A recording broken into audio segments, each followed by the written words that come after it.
como ya te he dicho otras veces, esto ocurrió en una finca que tenía mi padre a las afueras de Jumilla. Allí estábamos pasando unos días, una hermana, 4 años mayor que yo, a cuidado de un tío nuestro. Y una mañana, pues a través de una ventana que yo estaba esperando a ver si mi padre venía, que venía de vez en cuando a traer unas golosinas y cosas, pues yo vi lo que creí que era un coche, pero me hizo gracia ver que este coche no apoyaba las ruedas en el suelo, sino que venía flotando. Llamé a mi hermana y a través de la ventana las dos estuvimos viendo aquel cacharro que paró justo delante de nuestra ventana, y de allí bajaron un par de señores, 2 hombres bastante extraños, puesto que eran de nuestra misma estatura y que tenían una cabeza pues muy voluminosa, no guardaba relación con el cuerpo. La realidad que nos envuelve puede ser un espejismo, un escenario fantástico e inexistente que nuestros sentidos solo llegan a imaginar. Lo que creemos conocer es tan solo la fugaz huella de un saber oculto tras un insondable velo que la razón se esfuerza por rasgar. Pero todos los arcanos, todos los oráculos, todos los secretos que la humanidad ha buscado sin tregua en los confines del universo podrían estar mucho más cerca, en lo más recóndito de su alma. Y es que el conocimiento es una luz, un resplandor que habita al final de una escalera, la escalera del misterio, una energía vital que iluminará el entendimiento de los que alcancen el último peldaño.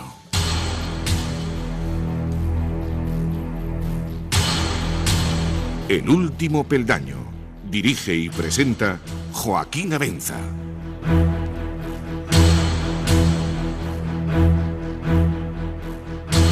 Amigos, bienvenidos una semana más al último peldaño. Esta noche tenemos 3 temas que yo creo que son muy interesantes. En primer lugar, vamos a comenzar pues una serie de colaboraciones que Dolores García Ruiz va a tener con nosotros para hablar de la figura del genio de Leonardo da Vinci. Esta noche le toca el turno a los manuscritos secretos de Leonardo, un apasionante misterio de casi 8.000 páginas que han sido, no sabemos dónde están, que están como desaparecidas, de todos aquellos manuscritos que Leonardo hizo para la posteridad. Lo comentaremos con Dolores y al mismo tiempo pues daremos esa noticia, que vamos a tener continuidad en el tiempo a lo largo de mucho tiempo para que Dolores nos siga dando las claves de los misterios, los secretos de Leonardo da Vinci. Ese será el primer tema. Después vamos a retomar un viejo caso, un caso ocurrido en la región de Murcia en el año aproximadamente el año 47. Todos conocen el caso de Próspera Muñoz, una jumillana que, siendo una niña, como escuchábamos en esa preintroducción, pues ella recordó 30 años después que había sido secuestrada por supuestos extraterrestres. Bien, pues José Rodríguez Montiel, un gran investigador que todos ustedes seguro que conocen y que luego estaba con nosotros, fue el que con más intensidad durante más tiempo investigó a Próspera, investigó este caso. Esta noche, de su mano, vamos a intentarnos preguntar si realmente es un caso cerrado o si ese caso todavía queda mucho más que decir y mucho más que investigar. Lo tendremos en la segunda parte del programa. Y acabaremos el programa pues yéndonos a Ámsterdam, porque Juanjo Abenza estuvo allí hace unos días y pudo entrevistar a Diana Ensign, una mujer que ha sacado adelante una terapia muy interesante, una terapia que tiene que ver con las emociones dirigidas, y esta noche la entrevistamos aquí en el programa y conoceremos qué es eso de la terapia de emociones dirigidas y todo el trabajo que está llevando a cabo esta interesante investigadora. Estos son los temas. Saludos de Andrés Hernández, que se encuentra ante el control, y ante el micrófono Joaquín Abenza. El último peldaño.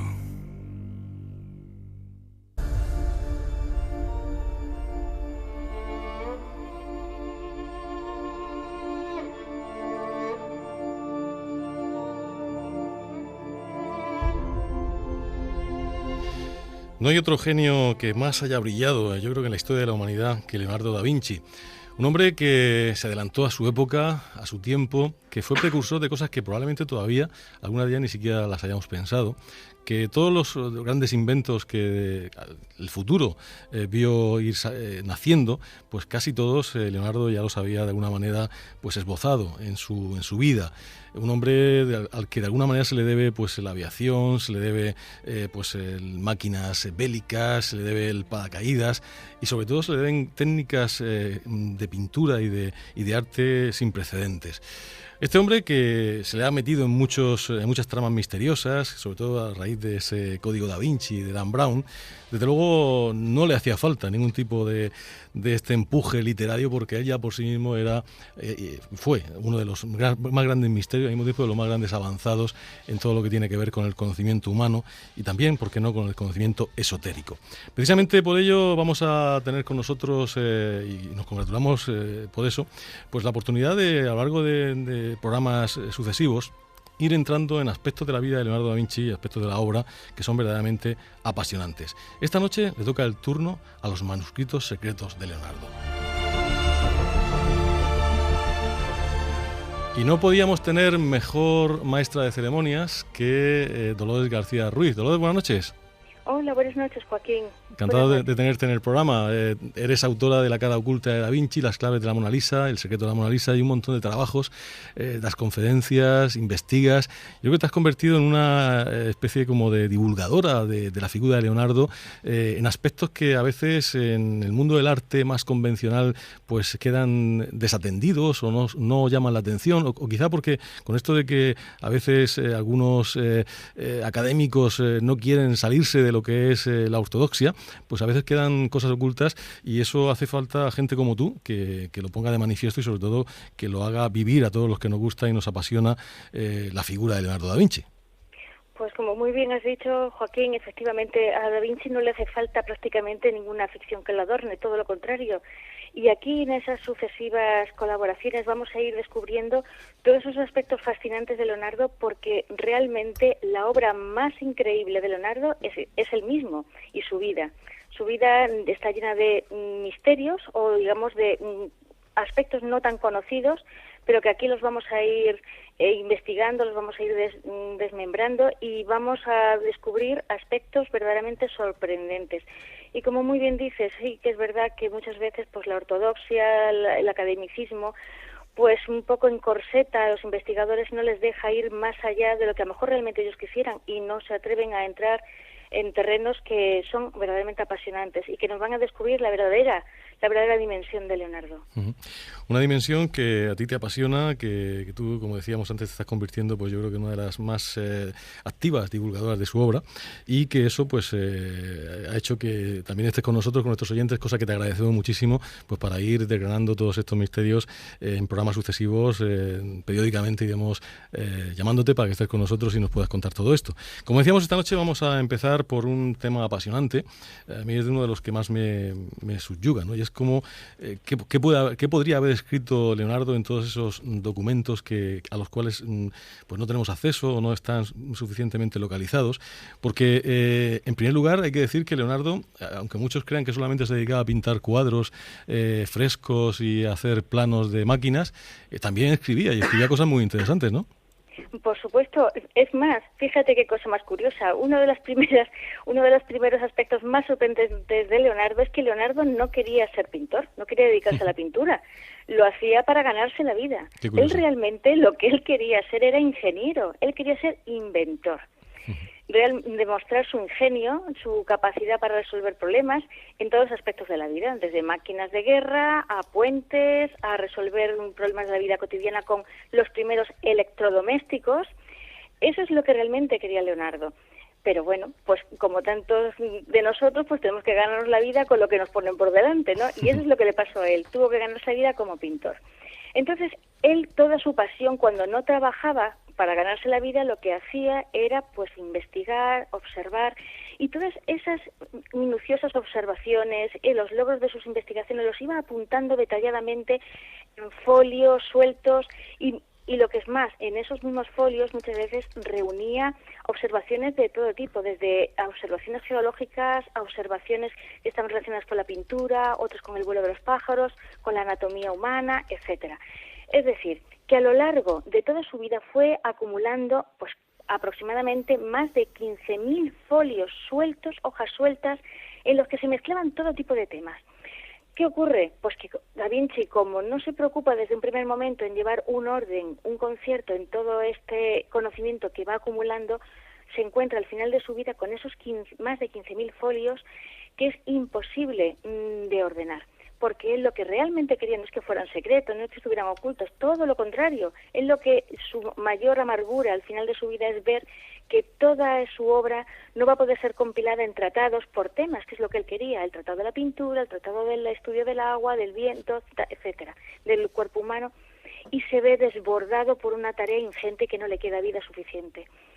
Es más, lo que hace Leonardo ante esta situación, que ve que se le va su existencia y no lo va a conseguir, es legarle a su discípulo Francesco Melzi, este muchacho que le acompaña hasta Clou, porque realmente Leonardo, vamos a recordar a todos nuestros oyentes, que Leonardo no muere en Italia, sino que muere en un pueblecito muy próximo a París, que se llama Clou, que es donde está la corte del rey de Francia, y es ahí donde va a fallecer Leonardo en 1519. Ahí le va a acompañar en sus últimos años su discípulo más fiel, Francesco Melzi. A este joven pintor es a quien Leonardo le va a encargar que continúe su obra. El legado consiste en que le entrega todos sus manuscritos y el encargo de que, por favor, los vaya ordenando por temas y publique los tratados tal y como lo hubiera hecho él. Pero fíjate, Joaquín, la envergadura de esta labor, que Francesco Melzi, cuando fallece Leonardo, pues tiene aproximadamente unos 30 años, un poco más de 30 años. Este hombre, acompañado de 2 secretarios, durante toda su vida trató de llevar a cabo el encargo de Leonardo y solo consiguió hacer un solo tratado, porque era una obra prácticamente imposible.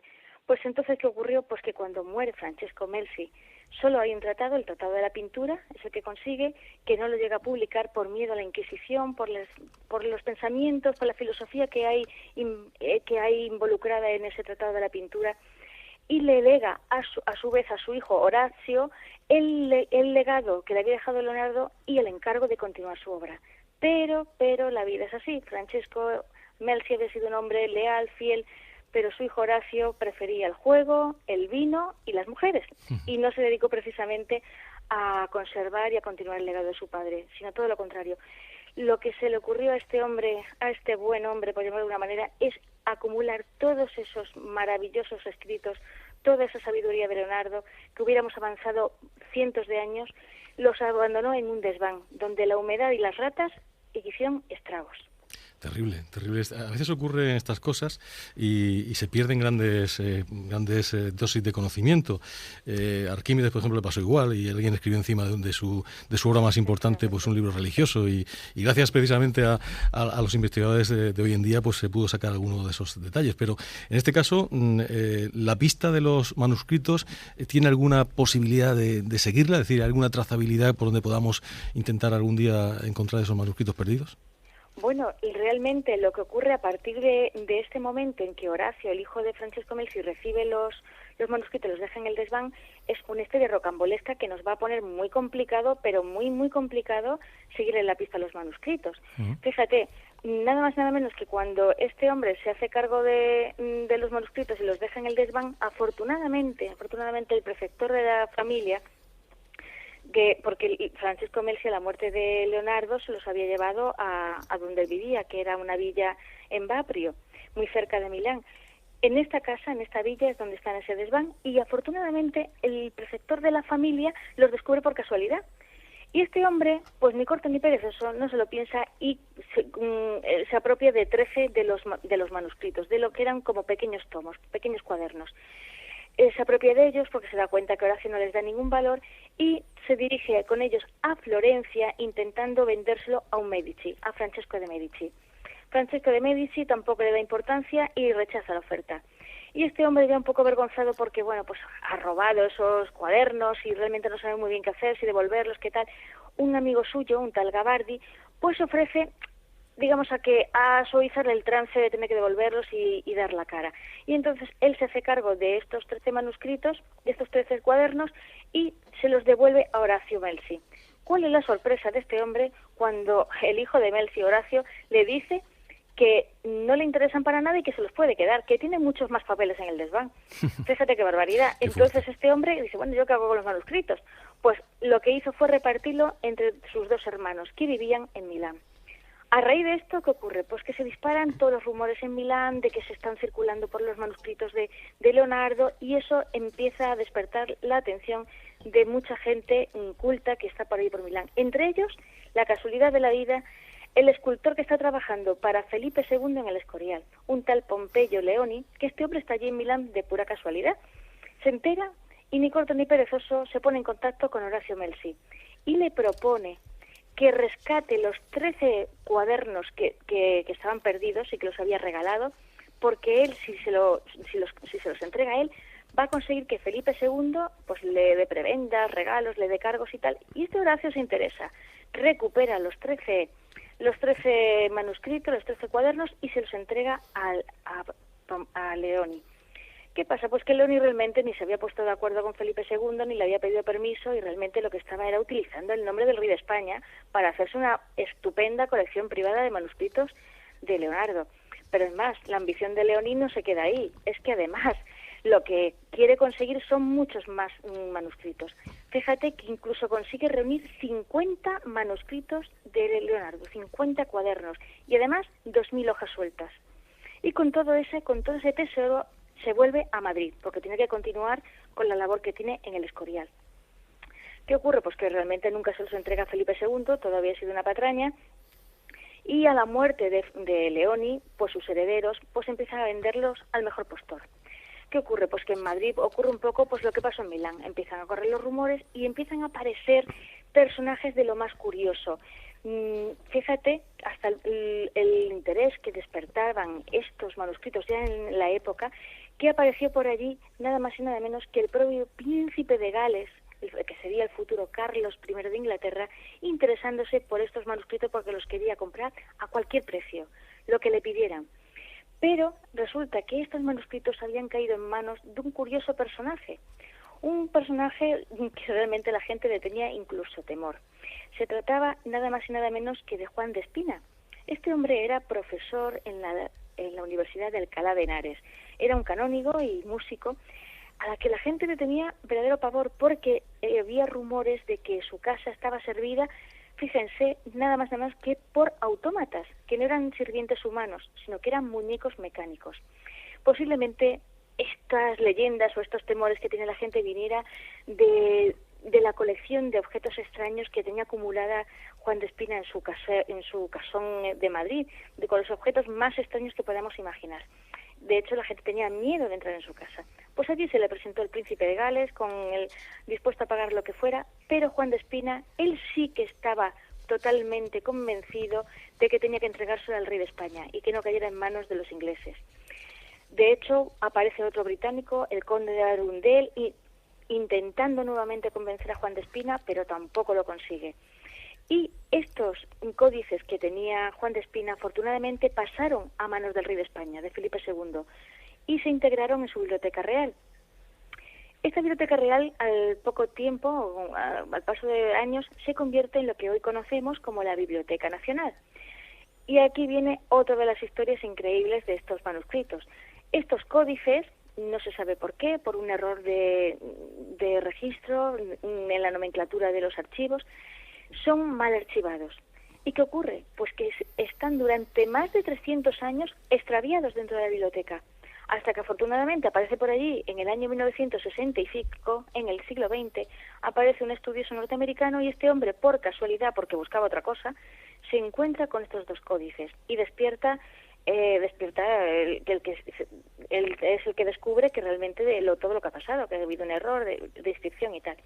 Y fíjate lo que son las cosas, Joaquín, porque resulta que las consecuencias de este hallazgo fueron: una, el director de la Biblioteca Nacional fue cesado fulminantemente, eso se puede entender, y dos, que a este investigador norteamericano se le prohibió la entrada a la Biblioteca Nacional. Él había sido el que había destapado el tema y precisamente lo paga con la prohibición a poder seguir investigando estas cosas que pasan y que pasaban en la España de Franco. Pues, el último peldaño.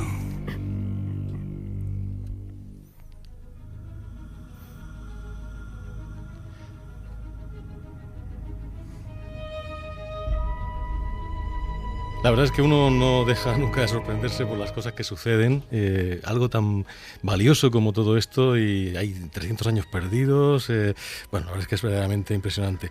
Los compañeros que tenemos en la mesa están, yo creo que verdaderamente impresionados también con todo lo que está contando esta noche Dolores. Juan Francisco Martínez, buenas noches. Muy buenas noches. Fíjate lo que ocurre, ¿no?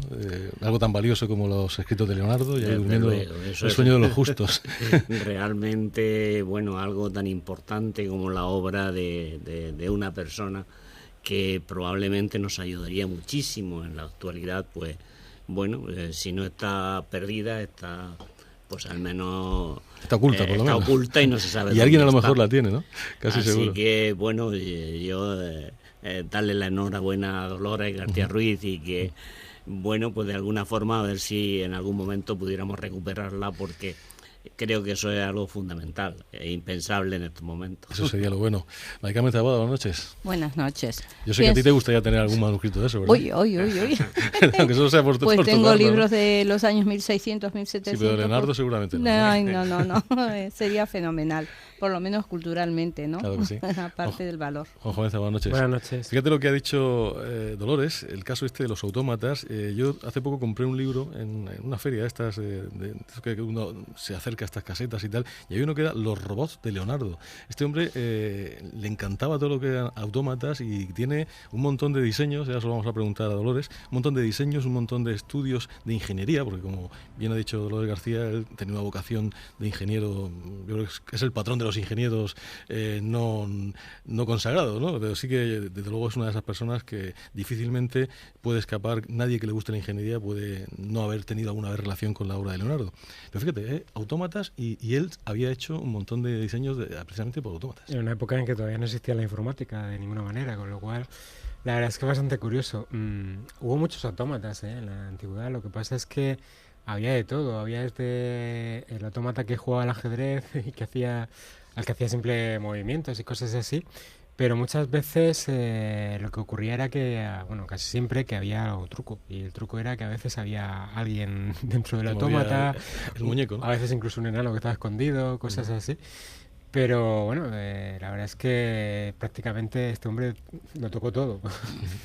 Es cierto. Dolores, porque todo eso que yo, vamos, que en el libro este que yo pude comprar, que son dibujos originales de Leonardo, de pues, robots, una especie de muy primitivos, todos ellos totalmente mecánicos, como es natural, pero eran el principio de lo que es la robótica, ¿no? Y que a lo mejor este hombre que estaba apasionado por la robótica y le gustaba, pues seguramente pudo encontrar mucha inspiración en la obra de Leonardo. Pues sí, yo creo que muchos de esos autómatas que tenía la gente posiblemente estuvieran inspirados en esos códices, en esos manuscritos de Leonardo. De hecho, se sabe que Leonardo, ya anciano, ya cuando estaba en Clou y en la corte de Amboise del rey Francisco I de Francia, pues en una de sus fiestas le creó para él un autómata que era un león que andaba solo. Y ese animal mecánico caminó hasta el centro del salón, se puso sobre sus dos patas traseras, se abrió su pecho y del pecho del león salieron volando varias palomas. Imaginaos qué impresión se llevaría a toda aquella corte, bueno, de ver cómo un león mecánico era capaz de andar sin el impulso de un animal real. La verdad es que nos ponemos en la piel de la época y es impresionante, pone los vellos de punta. Ciertamente. Continuamos con lo que nos resta de contar de estos manuscritos. El resto de manuscritos, ¿dónde podían haber ido? ¿Seguían estando en Italia? ¿Por dónde se podían haber movido? Bueno, buena parte de ellos se quedaron en la biblioteca ambrosiana, pero, por desgracia, cuando Napoleón invade Milán, sabemos todos que la biblioteca ambrosiana se encuentra en Milán, cuando la invade, pues se apropia de todos estos códices y ni corto ni perezoso Napoleón se lo lleva al Institut de France de París. Bueno, pues ahí ya llega el colmo, cuando resulta que un tal conde Libri, que es un funesto inspector de bibliotecas, pues descubre que en el Instituto de Francia está esta joya, y ni corto ni perezoso empieza a arrancar los finales de los códices y los va vendiendo por ahí. Entonces la dispersión todavía es mayor. Parte de ese robo pues lo compra un príncipe ruso que cuando descubre que esto es ilícito lo regala a la familia real italiana, la familia de los Saboya. Afortunadamente esos códices ahora están en la biblioteca de Turín. Un lord inglés compra también parte de esos códices cuando descubre también que es ilícito, lo dona al Victoria y Albert Museum de Londres. Otro lo dona al Windsor, a la colección de Windsor. En fin, en definitiva, aparecen por Viena, que lo compra allí un tal Leicester, el Lord Leicester, que este hombre es el que luego da nombre al códice. Este códice es muy curioso porque es el único que está en manos privadas actualmente, porque fíjense, este código Leicester pasa luego a las manos de Hammer, un magnate del petróleo, y esto ya es en el siglo XX, y en 1994, bastante reciente, pasa a las manos de Bill Gates. Y este es el único documento, el único manuscrito de Leonardo que está fuera de Europa, está en Seattle, en Estados Unidos, y que actualmente es de propiedad privada, porque todos los demás que se conocen están en bibliotecas públicas o fundaciones. Decir que estos 15.000 folios iniciales pues han quedado reducidos a prácticamente 7.000 conocidos, todos los demás se han perdido. De los 50 manuscritos solamente se conservan 19. Y bueno, confiemos en que realmente estén extraviados y no perdidos, pero la verdad es que están entre Windsor, entre Turín, entre Londres, entre Madrid, entre Milán. Eso es lo que está conocido, pero lo que ha desaparecido es muchísimo mayor. Y es una pena porque, como muy bien han comentado los contertulios muy acertadamente, ese saber, además de que había quedado congelado durante 500 años y ahora todavía resulta actual y sorprendente, la inmensa pena es que aún tenemos mucho por conocer de Leonardo, pero confiemos en que algún día aparecerá. Juan Francisco, te quería preguntar algo. Encantado de saludarte, Dolores. Un placer. Realmente cuando escucho esto, pues no sé, no puedo por menos que sentir, pues no sé, tristeza o tal. Entonces, en la actualidad, toda la obra de Leonardo está dispersa, ¿no? Efectivamente. Y no sé, una pregunta quizá un poco tonta, pero ¿tú crees que puede existir la posibilidad de que podamos unificar todo esto? No sé, y poder catalogar esa obra, poder publicarla.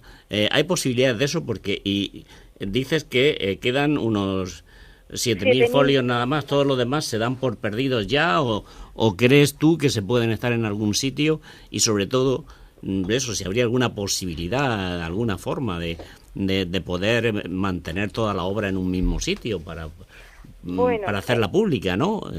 ¿Qué crees tú de eso, Dolores? Pues mira, la pregunta es muy interesante. Fíjate, te diré que recuperarla toda, pienso sinceramente que es imposible. Empezando porque el propio Horacio Melzi, el hijo de Francesco Melzi, pues tuvo la desfachatez, que es lo más suave que le podemos decir a este señor, de quemar hojas de manuscritos de Leonardo para calentarse. Bueno, eso sí, aquí qué colmo, eso es que colmo. Eso desde luego es tremendo. Otros los daba como pago a apuestas que perdía. Es decir, es muy difícil llegar a recuperar todo. De todas maneras confío que por los avatares de la vida pues haya por ahí todavía pliegos que estén escondidos, ocultos, que realmente incluso los poseedores ignoren que los tienen. Y que bueno, pues como está pasando últimamente con obras de Leonardo, que van apareciendo, porque también la gente va siendo consciente del valor de estas cosas y va reconociendo la obra de Leonardo, yo confío que parte de lo que está perdido sí que se recuperará, pero en su totalidad pienso que no. Y la segunda parte de tu pregunta, unificar la obra, pues fíjate, es que es prácticamente imposible por la propia naturaleza de la obra de Leonardo, porque él mismo era muy caótico y, como antes comentaba, en muchas partes, muchas hojas reúnen saberes tan dispares que es prácticamente imposible. Y además anotaciones suyas, privadas incluso de cuestiones de la compra diaria. Entonces, claro, es muy complicado. Y tal y como está ahora, bueno, mientras esté en buenas manos y bien conservado, ya nos podemos dar por contentos. Que nos quedemos como estamos. ¿Qué habrá, Dolores, por ejemplo, en el Archivo Secreto Vaticano? Pues mira, allí precisamente es donde se conserva actualmente el original, las hojas originales de lo que compone el tratado de la pintura. Porque fíjate, fijaros qué cosa más curiosa, porque Francesco Melzi fue el único tratado que consiguió reunir fue este. Pero este hombre, ya cuando era mayor, ya la Inquisición ya estaba en marcha, ya estaba funcionando y debió tener miedo de publicarlo y que lo requisaran. y prefirió que pasara el tiempo y que vinieran tiempos más propicios para publicarlo. Fíjate, hasta el siglo XVIII no se publica por primera vez el tratado, hasta el XVIII. Fíjate cómo la historia va dándonos sorpresas y al mismo tiempo nos hace ver que seguramente alguien está en estos momentos o a lo largo de los años y los siglos, pues siendo el único conocedor de esos tesoros, que por una parte son tesoros tecnológicos y por otra parte son tesoros también del conocimiento humano, es decir, de lo que el ser humano es capaz de expandir su mente, y mente más expandida que la de Leonardo da Vinci, de luego ha habido poca. Yo creo que es uno de los personajes más inteligentes de la historia de la humanidad, de los genios más grandes, de los más fecundos, de las personas con más capacidad para crear algo nuevo, para innovar. Y yo creo que necesitamos mucho, no solamente los que nos gusta la ingeniería, los que nos gusta el arte, también la sociedad entera necesita esa obra de Leonardo, y ojalá los 8.000 folios que faltan y el montón de manuscritos que faltan algún día vean la luz. Pues Dolores, muchísimas gracias. Esta ha sido la primera entrega. Vamos a seguir teniendo cada mes una de ellas. Y también te quiero felicitar porque estás teniendo mucho éxito con tu novela. La verdad es que es algo que nos alegra mucho. Gracias. Es algo que, fíjate, El secreto de la Mona Lisa está haciendo furor, y hace poco me lo comentabas a través de Facebook que ha sido número 1, ¿no?, de ventas, creo que en Amazon, ¿no?, me parece. Sí, ha estado en el número 1, ha estado en el número 8, va oscilando, va bajando, va subiendo, eso es como es esto de Amazon, pero realmente sigue estando en el top 100, que bueno, eso es un gran honor, y la verdad es que está funcionando muy bien tanto en Amazon y también, bueno, pues a través de la página web se está vendiendo físicamente el libro, y bueno, tengo la satisfacción de que los lectores pues la han considerado y la han elegido como entre las 50 mejores novelas históricas de la literatura universal. Danos la dirección de la página web para que los oyentes, si quieren, puedan entrar. Pues sí, además que verán curiosidades y yo creo que les va a interesar los contenidos que hay en esa página web. Pues es www.doloresgarcia.es. Pues ahí tienen ustedes un enlace para disfrutar de la obra de Leonardo y para disfrutar también de la obra de Dolores García Ruiz, una gran entendida, una gran divulgadora y sobre todo una persona que sabe explicar muy bien todo lo que es la obra y el misterio de Leonardo da Vinci. Dolores, hasta la próxima entrega. Un abrazo. Un abrazo y un placer. Buenas noches. Buenas noches.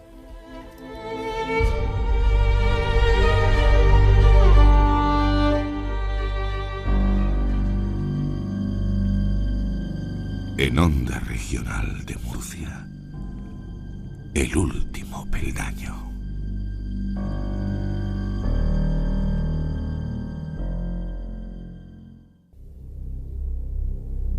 En 1989, dos investigadores de la Universidad de Utah anunciaron que habían conseguido realizar una reacción nuclear que permitía obtener grandes cantidades de energía con un bajo coste y sin peligros medioambientales. Le llamaron fusión fría. A pesar del impacto mundial, el eco de la noticia fue rápidamente diluyéndose, y el tiempo hizo olvidar aquel evento que podría haber aportado al mundo una forma de energía ilimitada y casi gratuita. Viernes 11 de octubre, 11:05 de la noche. ¿Qué fue de la fusión fría? Otra historia de conspiraciones. El último peldaño. Onda Regional.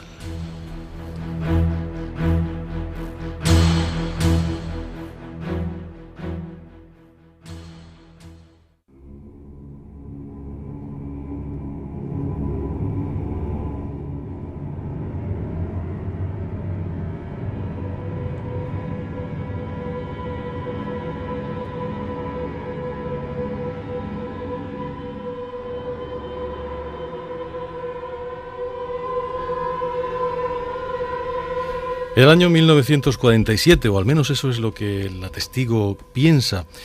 Imagínense ustedes que una mañana se levantan y recuerdan que 30 años antes ustedes fueron secuestrados por unos seres que aparecieron en una casa de campo cuando ustedes eran niños y que de alguna manera les llevaron dentro de una nave o de un objeto. Le hicieron una serie de experimentos, les trataron de una manera pues como se puede tratar, por ejemplo, pues a un espécimen que encuentra un naturalista en medio del campo. Y eso hace que la mente, la psicología de esa persona, quizá por defensa, olvide durante 3 décadas y solo sea después de ese tiempo, cuando empieza de nuevo a recordar, una experiencia traumática que seguramente condicionó su personalidad.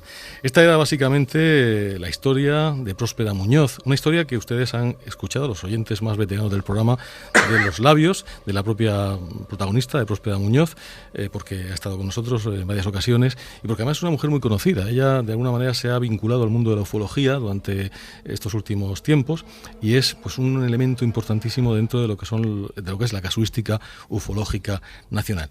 Por eso, cuando leímos el artículo que nuestro invitado, que vamos a tener esta noche, pues ha publicado en la revista Misterios, nos llamó muchísimo la atención, nos pareció muy interesante y quisimos compartir con todos ustedes pues las valoraciones, las apreciaciones y sobre todo la reflexión que nuestro invitado, como decimos, ha hecho. Vamos a ir, les parece, a hablar enseguida con él.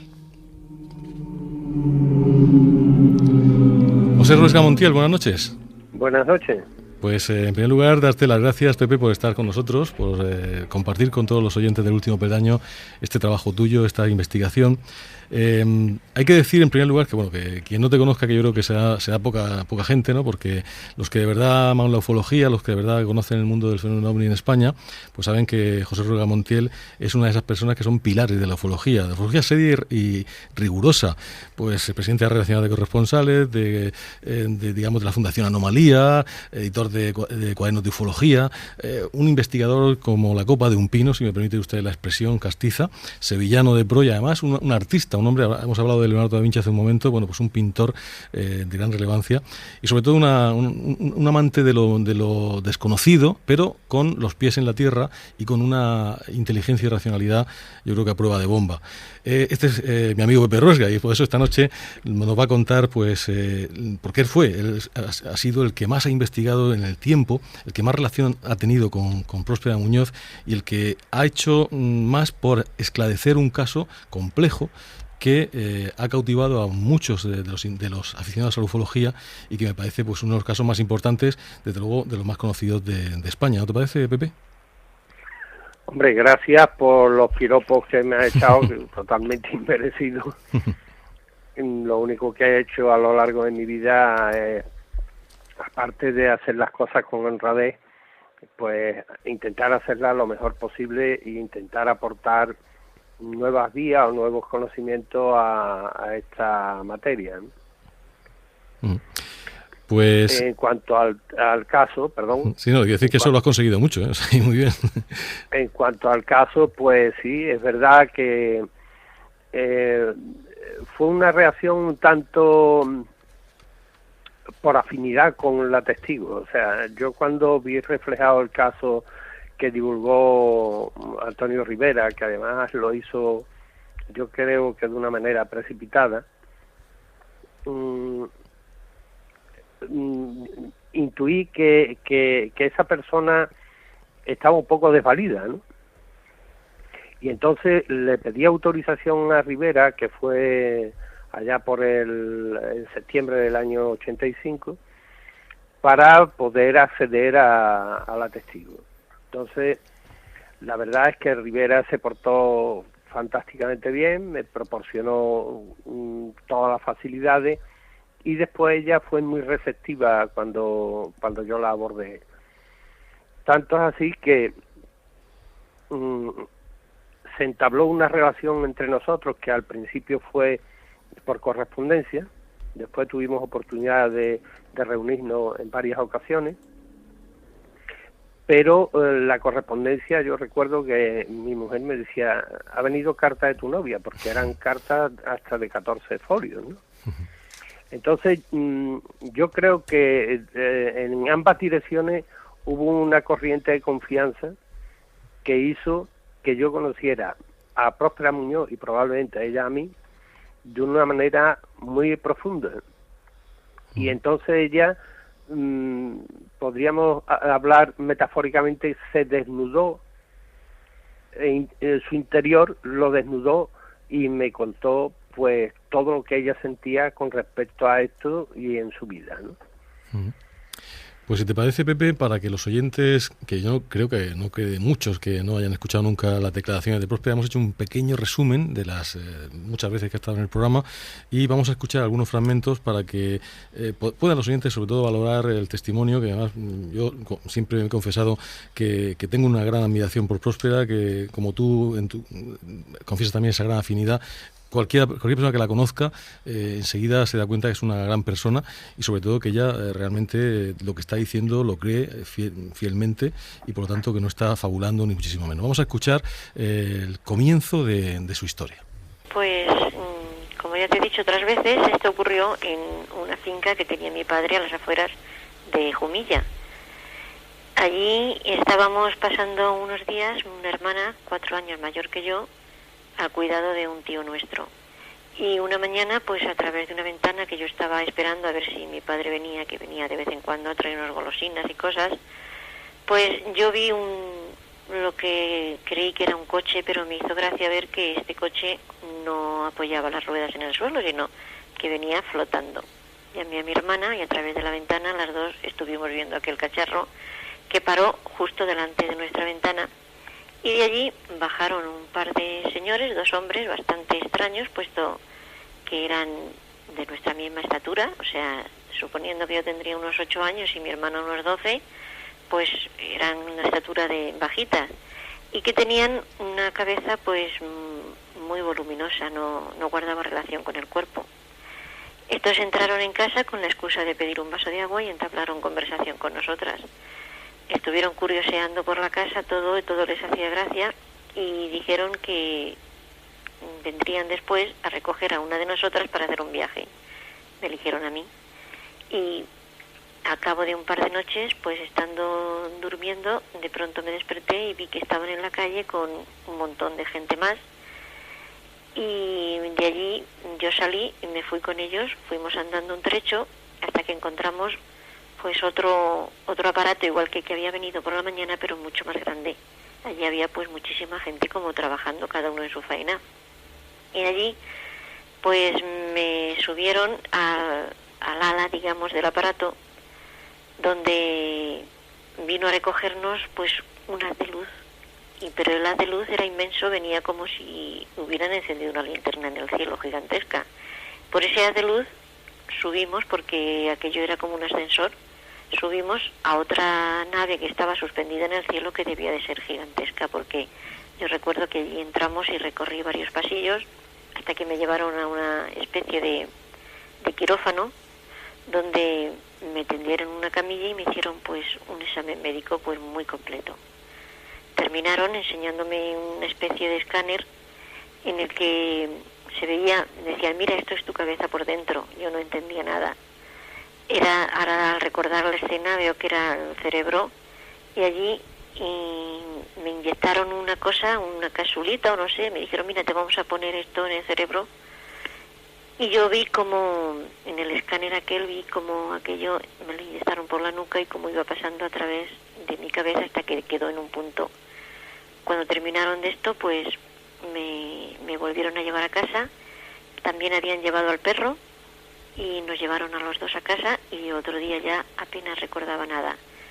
Al otro día sí vimos que se habían llevado un par de oliveras. Yo había visto gente trabajar con palas y picos, pues se habían llevado un par de oliveras. El perro pues tenía una pata muy hinchada y una punzada en la oreja. Y en fin, una serie de cosas raras. Había también como un rastro de ceniza o de cosa calcinada por donde había pasado aquel coche por la mañana. Aparecieron las tazas que eran de porcelana, aparecieron rotas en la alacena sin que nadie las tocara.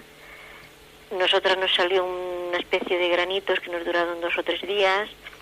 Nosotros aquel día nos lavamos de arriba abajo porque nos lo habían mandado así ellos. Entonces, después de esto, yo no recordé nada porque ellos me habían dicho que no recordaría nada hasta pasados más de 30 años. Y así fue, como al cabo de 30 años y pico, pues yo muy despacito empecé a recordar en pequeños flashes toda esta historia. Ese era el comienzo del relato que nos hizo y que hizo en primer lugar a Antonio Rivera y que luego pues nuestro invitado Pepe Ruesga ha ido trabajando sobre esa historia. Todo esto de alguna manera se basa no solamente en los recuerdos de ella, sino también en la hipnosis. Sin embargo, ella misma nos reconoció a nosotros al menos, que la hipnosis no era algo que le convenciese. Pues yo recordé por mí misma, no recordé por hipnosis. Cuando se me llevó hipnosis yo ya tenía recordado casi toda la parte más importante. Sin embargo, la hipnosis sirvió para que los investigadores, en aquel momento era Rivera y Robati, pues creyeran a pie juntillas que yo no estaba mintiendo, pues que ellos aseguran que en este estado no se puede mentir. Sin embargo, a mí la hipnosis no me acaba de convencer. Creo que en ese estado que estás, pues igual se puede fabular, creo yo, porque estás en un estado de mucha fantasía. No, a mí no me convence la hipnosis, pero yo de lo que me creo de verdad es aquello que he recordado por mí misma sin hipnosis. Es curioso porque algunos de los que han pasado por esta experiencia no recuerdan nada absolutamente y solo bajo hipnosis es como cuentan toda su vivencia. Ella no, y al contrario, ella lo recuerda muy bien y la hipnosis solamente le vale para que los investigadores, como ella dice, pues convencerles de que efectivamente estaba diciendo la verdad, pero ella misma, que ha pasado por el trance, no está muy convencida de ello. Lo curioso de esto es que no solamente se encontró con estos seres aquella noche o aquella tarde en Jumilla, sino que a lo largo de su vida y en diferentes lugares donde ella ha estado viviendo posteriormente, lejos de la región de Murcia, también ha tenido encuentros con esos seres. Sí, ellos han venido después a lo largo de mi vida a visitarme lo menos 3 veces. Lo que ocurre es que yo nunca los he reconocido. Ha sido después, cuando he recordado toda la historia, he recordado también las visitas posteriores. Entonces me han visitado 3 veces, como digo, y en ellas han hablado conmigo y yo les he visto perfectamente. Una vez fue aquí en Jumilla, en un bar que trabajaba, que tenía mi padre. Vinieron a verme y me reconocieron enseguida. Otra vez fue en Alicante, en la playa de San Juan. Y la última vez fue en Gerona, también en mi lugar de trabajo. Verdaderamente es espectacular poder ir recordando todas esas cosas. Luego veremos con nuestro invitado, con José Ruesga, cómo eso lo va ella recordando, cómo lo va contando, en este caso a él, al investigador. Finalmente, para acabar este resumen de lo que ella nos contó y sobre todo de lo que es en sí el caso, nosotros terminamos preguntándole cuál era la razón, por qué pensaba ella que había ocurrido todo eso. Esto fue lo que nos contestó. Ese es el quid de la cuestión, ¿por qué? Y por qué a mí, claro, son las preguntas clásicas. Pues te diré que estuve un tiempo que me preocupaba mucho porque mientras estuve intentando aclarar qué significaba todo aquello, pues estuve, ya te he dicho antes, contactando con muchas personas y a ver cada uno lo que decía, con muchos investigadores, y entonces ya pues llegué casi a obsesionarme. Y la verdad es que para obsesionarse, hasta que ya llegó un momento que dije, bueno, esto tiene que acabar, yo tengo que seguir viviendo mi vida y dejar esto un poquito de lado porque así no se puede vivir. Entonces, pues sí, no he llegado a comprender del todo lo que querían o lo que eran. Sin embargo, mi forma particular de verlo como más normal es que nosotros tenemos naturistas que van a la selva o van a sitios donde hay animales exóticos y allí pues hacen un estudio al primer animal que pueden coger, sobre todo casi siempre un cachorro.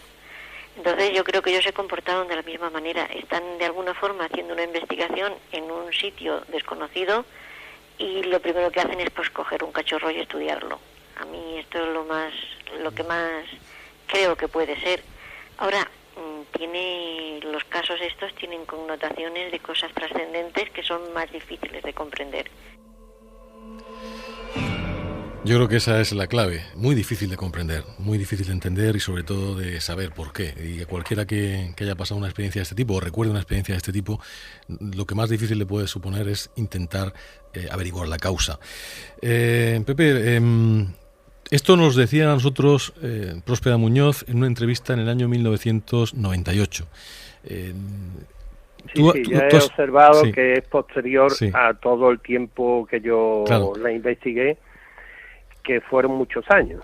Pues cuéntanos esa evolución, cuéntanos la evolución de cómo ha cambiado, o si es que ha cambiado algo. Vamos a ver. Ella, ahora mismo, oyendo su declaración, la que habéis puesto, dice que cuando ocurre todo aquello y tal, le aparecen a ella y a su hermana unas manchas, cosa que jamás en todas las declaraciones anteriores había manifestado, nunca. Y hay varias versiones de épocas distintas. Nunca había dicho que le habían salido manchas. Dice que se rompieron las tazas que había en la alacena, pero no habla de la descomposición de la comida, que fue lo que ella dijo. No habló de que se habían partido las tazas, sino que se había descompuesto la comida, que se le había desteñido, como desvaído el colorido de los vestidos. Eso fue lo que dijo. O sea, ya hay dos importantes variaciones. O sea, si se observa en el discurso que ella tiene sobre su experiencia, aquí ha introducido ya algunas cosas que antes no había. Por ejemplo, el decir que a ella y a su hermana le habían salido unas manchas, ya está denotando o quiere reafirmar en que había habido algún tipo de radiación que le afectó, cosa que antes no había dicho. Y esto no se puede achacar a que es que lo haya recordado. Yo, la evolución fue la siguiente. Hay un relato base que fue el que publica Rivera en el año 84, que previamente en el año 83 lo había utilizado textualmente en unas conferencias que dio en Argentina, de las cuales yo tuve conocimiento a través de un íntimo amigo, desgraciadamente ya fallecido, que es Mario Luis Bracamonte. Entonces, esa fue la primera noticia que yo tuve en el año 83. Después, en el año 84, conozco el relato de Rivera. Cuando entro en contacto con ella, me hace un relato en el que ya empieza a dar otras evidencias sobre la fisonomía de los seres, que antes no había dado en el relato a Rivera. Por ejemplo, hay una cosa que aquí habla de seres pequeñitos con la cabeza abultada. En la primera de estos dicen que eran seres aparentemente normales. Después, cuando hablan conmigo, habla de unas venas amoratadas y unos ojos almendrados muy negros y profundos. Va cambiando la fisonomía y su relato conforme a lo que ella va leyendo y experimentando a lo largo de los años al tener relación con los investigadores. La prueba es que el primer dibujo que se hace sobre los seres y que me facilita a mí como si fueran de ella, pero que no lo había hecho ella, lo había hecho su marido, son exactamente igual que unos dibujos que hay que distribuyó la USAF, que son unos seres de 1,20 con cabeza voluminosa y embutidos en un traje espacial. Entonces, cuando se descubre, porque en el año 91 tuvimos oportunidad de hacer en el 91 no, en el 90 en Santander se hizo un ciclo de conferencias que fue Experiencia y Análisis, que patrocinaba Cuaderno de Ufología, y yo participé en ello junto con Próspera, hablando de su caso. Cuando se terminaron aquellas sesiones, yo había desarrollado el estudio basándome en los test de Alberto Adel del manual del ufólogo. Entonces, una de las cosas que se le pedía era que hicieran unos dibujos para que luego los profesionales pudieran determinar por las características del dibujo qué connotaciones psicológicas tenía. Entonces se dio un veredicto y a mí no me habían dicho nada hasta entonces. Yo lo expuse públicamente, se publicó en Cuaderno y tal, y ahora el marido utilizó aquello, diciéndome que aquello no era correcto y que el estudio había sido deficiente porque el dibujo no lo había hecho ella, lo había hecho él. Yo no quiero pensar que lo hizo de mala fe, pero lo cierto es que las cosas ocurrieron así. En Onda Regional de Murcia, el último peldaño.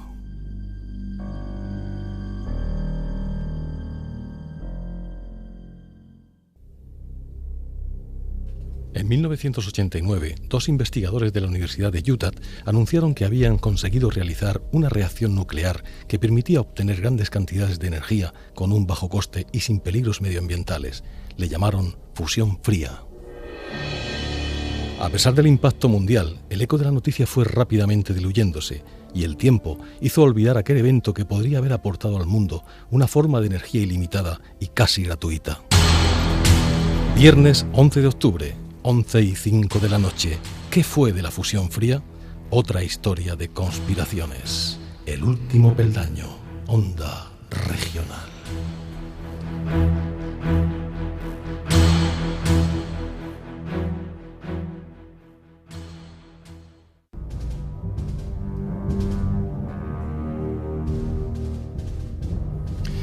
Un caso, el de Próspera Muñoz, que decíamos antes que se convirtió en su momento en uno de los buques insignia, como puede ser el caso Manises, como puede ser algunos otros casos, Juanjo Abenza, que hemos tratado en el programa.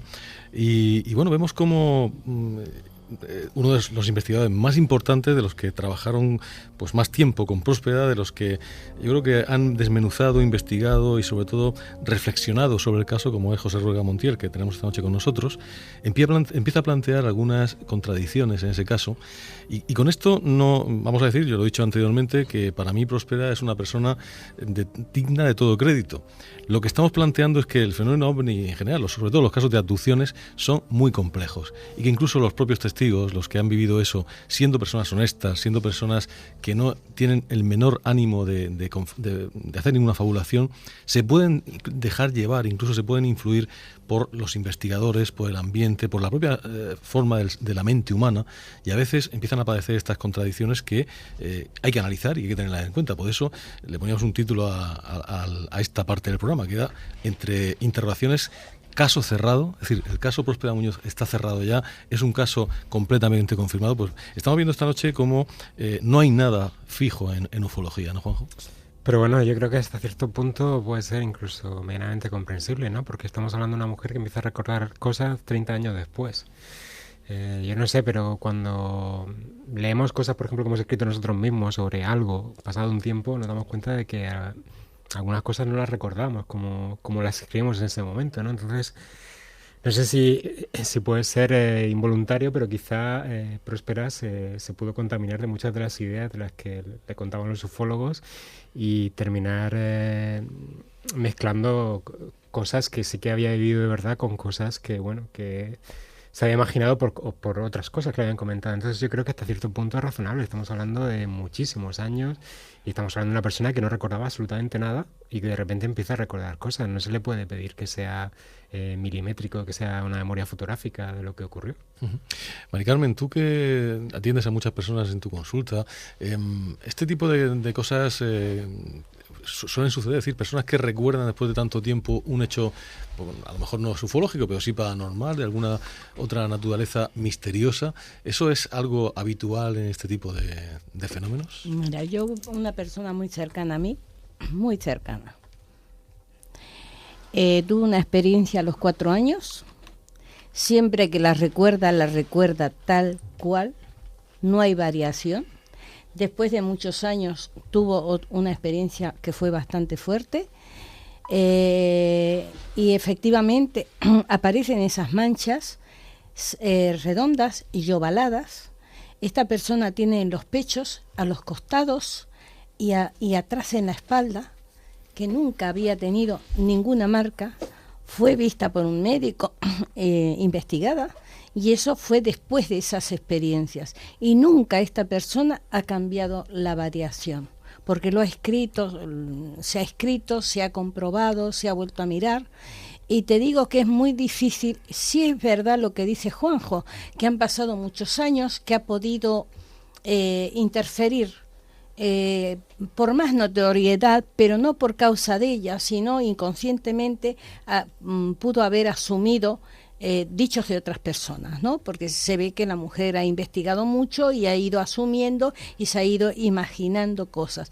Pero sí lo que a mí me da la pauta que hay una sinceridad de parte de ella, con toda certeza, son las manchas que dice que le han aparecido. Porque son manchas muy claves que salen, es como una marca que te dejan, como eso que ella dice que le han enseñado el implante. Claro, eso ya yo no lo he escuchado nunca. Pero sí, esta persona que te digo, en un momento determinado se tocó la cabeza, encontró como un grano de arroz y en su mente recibió que era un implante que le habían puesto, y a partir de ahí esa señora nunca más empezó a recordar cosas desde su niñez que había olvidado totalmente. Con que yo le daría un 70% de credibilidad a Próspera Muñoz. Uh-huh. Juan Francisco, tú como yo la conoces, la hemos tenido muchas veces en el programa, hemos estado con ella en reuniones y demás. Yo tengo que decir, y se lo decía ayer incluso a Pepe Ruesga hablando en privado, que yo sigo creyendo en ella. Es decir, para mí en Próspera, yo creo que lo que ella dice lo cree realmente. Lo que pasa es que hay una cosa que, bueno, nos estaba diciendo José Ruesga ahora mismo bastante claramente. De hecho, es tan importante como el que acaba de mencionar Medicamente Aguada, de esas manchas. En las primeras declaraciones no aparecen y luego sí aparecen. ¿No te sugiere eso que a lo mejor, como bien apunta también José Ruesga, puede haber una contaminación? Hombre, yo personalmente pienso que este caso es un caso emblemático y todos lo conocemos, y yo estoy un poco en un 50% de verdad y en un 50% no de no verdad, sino de no poder comprobar. Yo creo que todo caso, como buen investigador y tal como lo es José Ruesga, hay que tener alguna prueba fehaciente que de alguna forma nos pueda pues dar una cierta realidad o verosimilitud del asunto, ¿no? Un caso que ella lo recuerda después de 30 años es difícil, ¿no? Y el primer punto de credibilidad, y eso pasa en toda investigación, es el testigo. Entonces, para mí, yo creo en la honestidad de Próspera Muñoz. Como tú bien has dicho, pues yo la he visto y la hemos visto y tal y como se ha expresado, y creo que no miente realmente. Pero también estoy un poco de acuerdo en lo que ha dicho Juanjo, pero por supuesto también pienso que puede haber habido una cierta intoxicación de los investigadores, que a ella en algún momento determinado le han hecho dudar sobre lo que dijo antes y sobre lo que ha dicho, y cambiar el testimonio, por una parte. Obviamente el que vaya recordando cosas, pues eso ya es un poco difícil, ¿no? También es verdad que podría ser, ¿no? Que vaya recordando por partes, pero bueno, tanto como cambiar un testimonio importantísimo como el que ha dicho José Ruesga, ¿no? De que pueden haber indicios de en la piel de una radiación, y que luego eso pues se lo olvide, pues no. Pero vamos, yo creo en la honestidad de Próspera Muñoz, pero también pienso que es muy difícil llegar a una conclusión, digamos, fidedigna del asunto. Totalmente. Pepe, tú que has investigado... Quiero aclarar, sí, adelante, por favor, sí. Yo no dudo de la honestidad de Próspera Muñoz. Sí, bueno, no, por supuesto, claro. En ningún momento. No, hombre, ya. En ningún momento. Yo me refería a la comprobación de unos hechos. Yo pienso que Próspera Muñoz es honesta cuando dice sí, que le ha ocurrido eso. Otra cosa es que lo que cuenta sea realidad o no. Sí. Claro. Claro. Ella puede decir cosas que también, por decirlo de alguna forma, pues las puede haber vivido en su subconsciente o en sueño, o vete a saber. Hay un hecho que es fundamental. Cuando se inician los recuerdos, ella lo hace después de haber leído un libro sobre ovnis. Uh-huh. Sí. O sea, que ya empieza, porque ella cuando lee el libro sobre ovnis empieza, según ella, sus recuerdos de aquel suceso. Y puede estar influenciada por primera vez también. La única comprobación posible porque ni el padre ni su tío recuerdan nada de aquello, o recordaban nada de aquello, entre otras cosas, porque cuando se investigó el caso eran muy mayores. La única persona que responde, después de insistir muchísimas veces por mi parte y tal, es su hermana, con una escueta carta en la que dice que ella recuerda el objeto acercarse hacia cerca de la ventana, pero que no recuerda nada más del relato. Después de aquella carta, yo insistí numerosas veces en contactar con la hermana para que me diera más información. Yo nunca más conseguí que me diera ninguna respuesta. Es más, a fecha de hoy y teniendo la forma de redacción que ha tenido Próspera a lo largo de los años, yo creo que Próspera había influido en su hermana para que contestara con aquella frase, porque la forma de expresión es idéntica. Y eso es lo que estamos acostumbrados a leer. Eso se sabe cuando una persona escribe o influye en la escritura de otro. Porque tú has hecho pruebas, ¿no? En las investigaciones que has llevado a cabo has hecho pruebas incluso de tipo psicológico, ¿no? Se hicieron pruebas psicológicas y pruebas grafológicas que fueron, por supuesto, yo fue quien intervine de mediador, pero los que hicieron el juicio clínico de aquello, incluso del juicio clínico de su historial médico, fueron médicos especializados, o sea que no fui yo. Y eso se puede perfectamente consultar si lo tenéis a mano, el cuaderno de ufología con el artículo que yo publiqué sobre toda la primera experiencia de investigación que se hizo. Es verdad que hubo algunas opiniones de médicos que fueron precipitadas, que por eso yo me volqué más en el caso, porque creí que no era justo. Creí que había que darle oportunidad a la testigo para que ella contara su verdad, ¿no? Lo cierto, no sé, porque no me he quedado con el nombre de la señora que ha intervenido, que decía que lo de las manchas es una prueba irrefutable. Lo de las manchas lo dice ella en la entrevista del año 90 y tanto. Las manchas no se habían detectado, ni ella lo había manifestado en ninguna de las investigaciones anteriores que se habían hecho. Pero fíjese usted, perdóneme que le interrumpa, lo primero que cuando ocurren estos casos, los poquitos que yo conozco, lo primero que ocurre es lo que más rápido se manifiesta justamente es el cambio, esas manchas. Es lo más rápido que se nota la persona.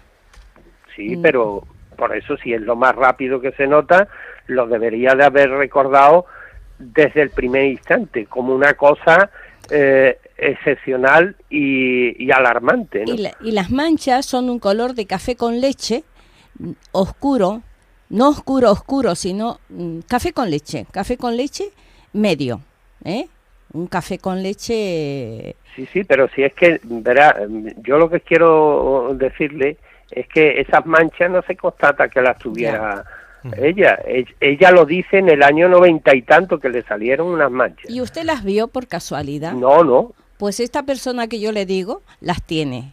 Y después de 40 años. Sí, el problema es que como no las tiene Próspera, pues no se pueden evidenciar. Ese es el problema. Pero eso es así, o sea, es que, verá usted, es que hay varias cosas. En el relato original dice que los seres le entregan un artilugio metálico como si fueran dos cerecitas unidas por los rabos. Y que ella lo esconde en la base de la chimenea de la casita donde vivía. Eso, su propio marido y un grupo de investigadores de Gerona lo han investigado y allí no se ha encontrado nada. Cuando ella dice que tiene un implante en la base del cráneo y tal, se le ofreció por parte de un doctor el catalán, en el hacerle un estudio radiológico completo, y ella dijo que sí, pero al final no accedió No a se que se dejó. le hiciera. Sí. ¿Entiendes? O sea, no hay evidencia física que constaten ninguna de las cosas que ella ha dicho, ninguna. La única es la carta muy escueta de su hermana contestando a mis preguntas, diciendo que ella lo único que recuerda fue ver acercarse el objeto hasta cerca de la ventana y que no recuerda nada más. Sí, pero eso sí puede, me permite, Joaquín, sí puede ser verdad, porque mire usted, la persona que yo le estoy explicando, en un momento de su vida, durante 3 noches consecutivas, se le transformaba la habitación. Su marido dormía al lado de ella. El señor no se enteraba para nada. Sin embargo, si ella se movía, se transformaba toda la habitación, iba a la realidad, era como si desapareciera, no sé cómo explicarle eso. Y ese señor no se enteró para nada. Y sin embargo, esa mujer casi se volvió loca. Quería que le hicieran hasta una regresión, que le dijo el médico que de eso nada, porque iba a llevar a la regresión lo que realmente en ese momento tuviera en su mente. Claro, ese es el problema de la hipnosis regresiva, que fija recuerdos que no tienen por qué ser verdaderos. De hecho, ella no creía en esta hipnosis, ella no lo ha confirmado y nos lo dijo en su momento, que para ella simplemente era por darle gusto a los investigadores, pero ella no necesitaba la hipnosis y además tampoco aportaba nada al caso. No sé si, Juan Francisco, tú querías decir algo. No, yo quería decirle a Pepe Ruega y decirlo a todo el mundo, que el momento clave creo que es importantísimo, como tú lo acabas de decir ahora mismo, Pepe, cuando le ofreciste el hacer un escáner y una radiografía para poder de alguna forma ver su cerebro y el implante, hubiese sido fundamental en la investigación, ¿no? Claro. Creo que hubiera sido una prueba clave para que en este momento no hubiese digamos ninguna planteamiento sobre si sí o si no, ¿no? Creo que eso fue un momento que tú se lo dijiste y que ella pues parece ser que declinó, no se sabe tampoco por qué. Sí, fue una circunstancia un tanto... Sí, yo lo he leído os lo cuento. En tu artículo. Sí, vamos a que lo cuente porque todo el mundo nos ha leído el artículo. Os lo cuento. Vamos a ver. A lo largo de los años, vuelvo a repetir que en mi relación con Próspera Muñoz fue muy profunda, muy sincera, por ambas partes. Entonces, yo siento por Próspera Muñoz un profundo respeto, porque creo que a fin de cuentas ella, todo su relato lo cuenta convencida de que es cierto. Pero hay una serie de hechos externos que a mí me inducen a pensar que no es verdad, o sea, que es una cosa creada en su mente. ¿Y qué ocurre? Que cuando yo le ofrezco a Próspera Muñoz los análisis estos, que además podían haber detectado incluso implantes orgánicos, porque muchas veces se dice, no, es que si se analiza por rayos X y tal, pues puede que si es un implante orgánico no se detecte porque se diluye con el organismo propio del receptor y tal. No, se le iban a hacer unas pruebas en las que era posible, no solo con rayos X, sino con otros sistemas más avanzados, en el que podían detectar incluso si había implantes orgánicos. Entonces ella accede, por escrito accede, pero en ese interín se produce un hecho. Yo veo un programa en el que se somete a Próspera Muñoz a hipnosis, y a mí me causa una sensación muy extraña. Me molesta ver a Próspera en esa situación, y tal como lo siento, yo se lo manifiesto a ella. Entonces ella me confiesa que efectivamente aquello había sido una pantomima, que se había hecho de cara a la televisión como si la hubieran hipnotizado, pero que no estaba hipnotizada. Esto produce en Próspera Muñoz un sentimiento, podríamos llamar, de culpa, y se siente mal hasta tal punto que necesita asistencia médica.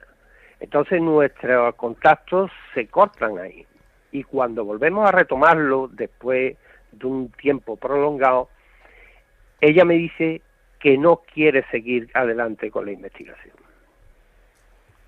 que ya lo deja todo, que no va a atender a nadie más, que si alguna vez tiene que decir algo más sobre el caso me lo dirá a mí, y ya la relación se torna una relación entre amigos, pero ya no se vuelve a hablar más del caso. Posteriormente se produce su jubilación y su vuelta a Jumilla, desde Gerona, y yo ya ahí le pierdo la pista. Vamos, he tenido conocimiento de ella, porque en contra de lo que a mí me dijo, ha seguido hablando con más gente. Uh-huh. Y después me enteré del fallecimiento de su marido, ya toro pasado. Fue también en Jumilla que le hicieron un homenaje a Antonio Rivera, en el que yo a la distancia participé y demás, pero no he vuelto a tener más contacto con ella. Uh-huh.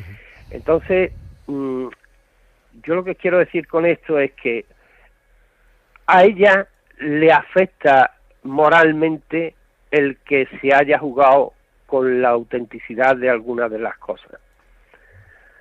Por ejemplo, el hacer creer a un público que estaba siendo sometida a hipnosis cuando no lo era.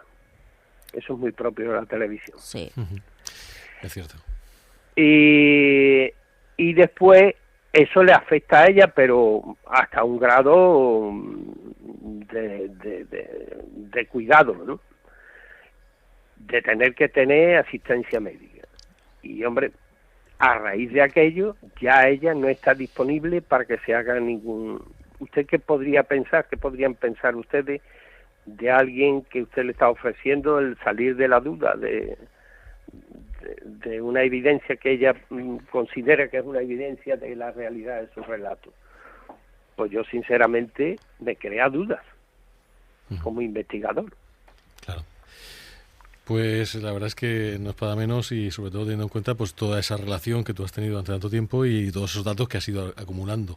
Vamos a hacer un pequeño alto porque tenemos una llamada que nos ha entrado en el contestador telefónico del Último Peldaño, y Andrés nos la va a poner porque viene de un sitio muy lejano, creo que de Guatemala. Buenas tardes, un saludo desde Guatemala, les habla Luis Lau. Ahí les mando un fuerte abrazo al gran jefe Joaquín Abenza, a sus colaboradores excelentes y a toda la peña, Marilo, Rosario, María Jesús, Oscar, Paco, Rafa y todos los demás que los miro en el muro y que no me den collejas si no les he saludado. Les tengo presentes a todos. Un abrazo. Bueno, pues es Luis Alberto Lau, que lo tenemos aquí en el muro de Facebook, junto con todos los amigos que ha nombrado y muchos más que están esta noche siguiendo el programa y que además están pues opinando muchísimas cosas. Hay división de opiniones. Podemos decir que hay quien sigue más la tesis de nuestro invitado, de José Ruesga, y otros que de alguna manera defienden más que una persona que tiene una experiencia de este tipo no siempre puede demostrarlo, es decir, no siempre va a tener la prueba definitiva para poder testificar sin ningún género de dudas que evidentemente vivió aquella historia. Pero claro, si el implante estaba y se hubiera podido radiografiar o de alguna manera tener alguna evidencia de ese implante, hubiera sido algo muy importante, algo físico con el que los investigadores podrían haber trabajado mucho más, y eso es una razón de peso que José Ruesga está poniendo sobre el tapete y que de momento pues es difícil de rebatir. Pepe, hay a mí después de todo de leer el artículo y de pensar un poco en todo esto con un poquito de detenimiento, pues te das cuenta de cómo a veces hay ciertos investigadores que más que investigar lo que van es a sacarle al testigo lo que ellos quieren que diga el testigo, y a veces el testigo, sin darse cuenta, simplemente por buena educación o por no tener ningún tipo de conflicto con el investigador, pues van derivando de una manera casi inconsciente hacia lo que el investigador le va tirando, y claro, como tú bien has dicho, ha pasado tanta gente, ha intentado tanta gente acercarse a ella. Yo creo que no hay ningún investigador en España que no haya tenido más o menos alguna vez pues un intento de acercamiento, o que lo haya hecho directamente, bien yendo a visitarla o hablando con ella o algún tipo de contacto. Quizá esto haya provocado también que ella, como persona educada y persona bastante amable, pues a lo mejor se ha dejado un poquito influenciar sin querer por estos investigadores. Sí, yo estoy convencido que sí. Vamos a ver. Yo la persona de Próspera la estimo muchísimo porque creo que es una persona de una integridad absoluta. Creo que es una persona generosa, creo que es una persona que lo que le ha afectado, lo que ha hecho posible que le ocurra esto, ha sido precisamente su generosidad, su afán de darse, la necesidad de sentirse correspondida. Es lo que yo creo fundamentalmente. Hombre, sé por la intimidad de las confidencias que ha habido otros factores que me vaya a permitir que no haga público porque creo que sería traicionar su intimidad, pero que son a fin de cuentas los que han hecho que esta mujer haga pública esta supuesta experiencia. Son cosas, vuelvo a repetir que no voy a entrar ni no voy a dar ni idea de qué tipo son, pero hombre, a mí me la ha confiado y yo sé que eso a ella le ha afectado, aunque ella no quiera reconocer que esa puede haber sido la causa. Yo lo que sí sé es que ella misma decía una frase que voy a leer textualmente, decían: vengan del plano que vengan, otro planeta, otra dimensión o cualquier recóndito lugar de mi cerebro, merecen todos mi respeto y agradecimiento, ya que me obligaron a dar un gran paso en el camino de mi propia evolución personal. Yo creo que el problema de Próspera es que se entregó y cuando vio que la gente se le acercaba, ella creyó que todo el mundo se le acercaba de la misma manera. Y bueno, ya sabemos cómo funciona el tema. Aquí hubo mucha gente que se subió al carro y incluso se permitieron decir que yo había traicionado la confianza de Próspera Muñoz, y la prueba es que yo tengo material como para escribir un libro y pues estamos hablando de los años 80, primeros de los 90 y estamos en el 2013. Yo no he escrito el libro. Y fíjate que tú tendrías material para escribir. Pues sí, tengo, pues puedo decir que tengo como 5 acetas completos de documentación para poder utilizar. Dentro de esa documentación, te voy a hacer una pregunta que sé que no puedes responder por lo que has dicho antes, pero sí que podía responder si existe o no existe esa posibilidad. Dentro de esa documentación que tienes y de tu conocimiento, ¿habría algo que podría descalificar el caso? Quiero decir, sin descalificar a Próspera, que eso todos estamos de acuerdo en que ella es honesta, pero sí que haya un hecho objetivo, algo que tú tengas conocimiento y que a lo mejor no puedes decir por razones que hay no cosas podemos objetivas. ¿Tú crees que existiría algo que podríamos decir, mira, este caso, ya digo, a pesar de que ella lo crea a pie juntillas, no tuvo posibilidad de ser cierto? Sí, lo hay. Hay elementos para llegar a esa conclusión. Es que eso es lo verdaderamente... Y siento el no poderlo hacer público. Claro. Porque a lo mejor se puede decir, pues está jugando, el investigador está jugando a 2 barajas. No, a 2 barajas no, yo soy honesto. Yo lo que no puedo es traicionar la confianza que depositó en mi Próspera. Sí, Maricarmen, bueno, sí.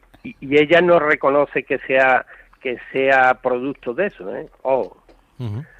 Lo que pasa es una cosa que cuando usted decía hace un momento que la abarcaban de todos lados, ¿no? La buscaban para trabajar con ella.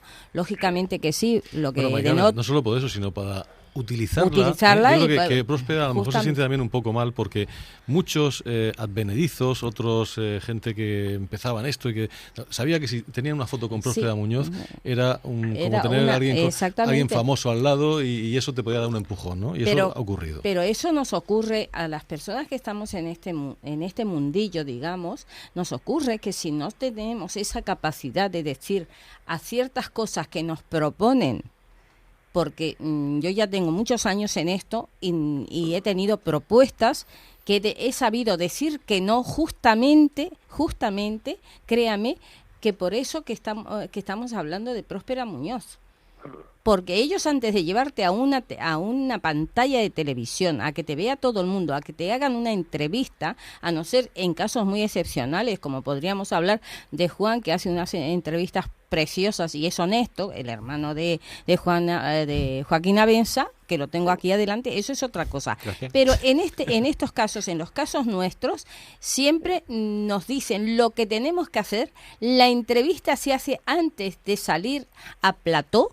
Y si tú no aceptas eso, si eres honesta contigo mismo y no aceptas lo que te proponen, se olvidan que tú existes. Mire, yo me imagino que usted no me conoce.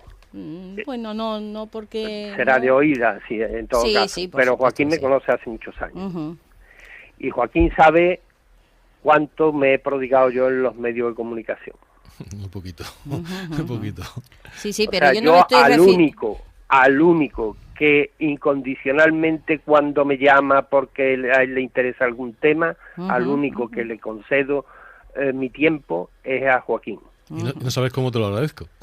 Bueno, porque... pues una cosa parecida me pasa a mí, claro que no tengo la categoría de este señor ni nada más, pero yo al único programa que yo voy a ciencia cierta, vengo aquí con Joaquín. ¿Por qué? Porque yo nunca, Joaquín, en la vida de Dios, me ha dicho, oye, Mari Carmen, tienes que decir tal cosa, o va a llamar tal otro y vas a decir esto. No, pero yo le hablo le puedo decir hasta los programas, no lo puedo decir así públicamente, pero se lo puedo decir hasta los personajes. Mire, yo tan solo en una ocasión me invitaron a un programa de televisión. Bueno, me han invitado más veces, pero en aquella ocasión accedí porque íbamos a hablar sobre un fenómeno que se estaba produciendo en toda España. Íbamos varios invitados, entre ellos iba el representante del Ateneo de Sevilla del sector de astronomía, iba Enrique Valls, que en paz descanse, íbamos una serie, y algunos investigadores como Enrique de Vicente y demás, ¿no? Iban meteorólogos, y cuando llegamos al estudio, bueno, aparte que te citan 7 horas antes, nos sentaron allí, nos pusieron en primera fila a todos los que íbamos representando a alguna entidad, y entonces observé una cosa, que había una adivina con el micrófono colgado. Había un señor que decía que recolectaba semen galáctico.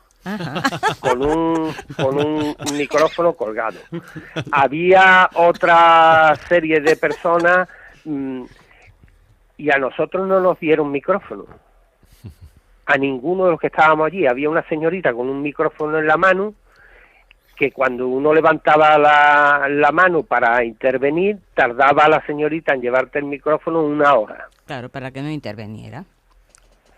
Entonces, yo juré que no volvía a ir más a un programa de televisión, porque aquello fue un show. Y no volví más a un programa de televisión. Y me han invitado en varias ocasiones. Y no he ido, ni iré. Y en radio he otorgado algunas entrevistas y tal a amigos, pero fundamentalmente con quien siempre, jamás le he dicho que no, ha sido a Joaquín. La verdad es que tenerte en el programa siempre es un placer y un lujo, y la verdad es que nos conocemos tantos años, Pepe, y hemos pasado tantas cosas relacionadas con estos temas juntos. Hemos visto la evolución del mundo de la ufología y siempre hemos estado, yo creo que hemos tenido una opción o una visión muy muy parecida, y esto a veces pues hay quien no lo entiende porque mucha gente quiere que todo sea misterio, que todo sea enigma, y por otro lado hay otros, ayer lo comentábamos también un poco tú y yo fuera de antena, hay otros que que lo quieren descalificar todo, e incluso cosas que tienen un gran interés no le dan el menor cuartel a que puedan tener algo de misterioso.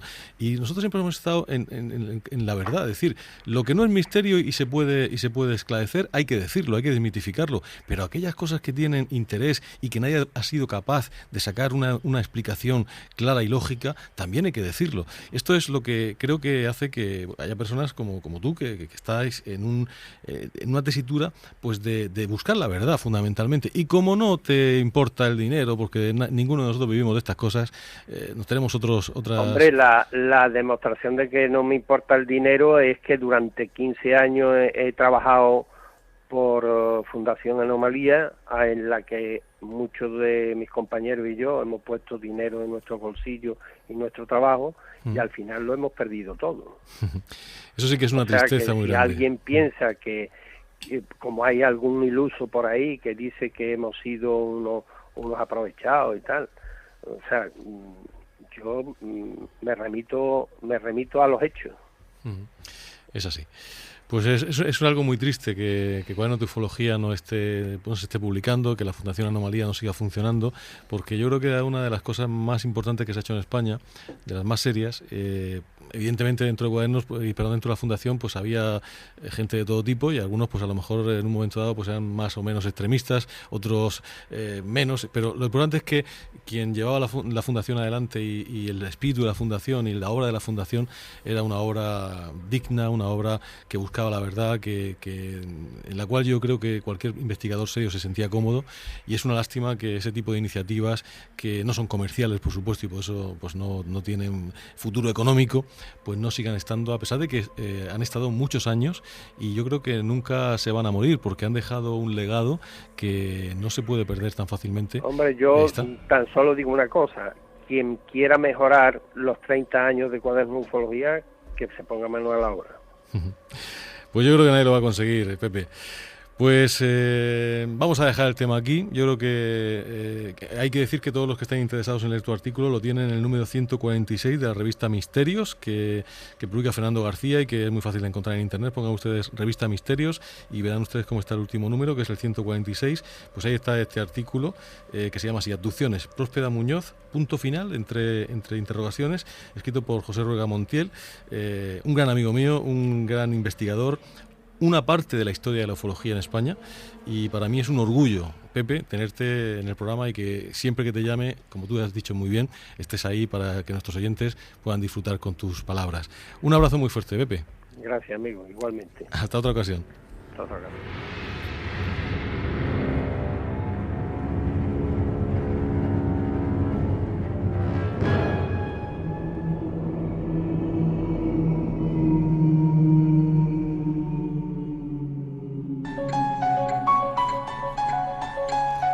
Ten cuidado. Vas a subir el último peldaño.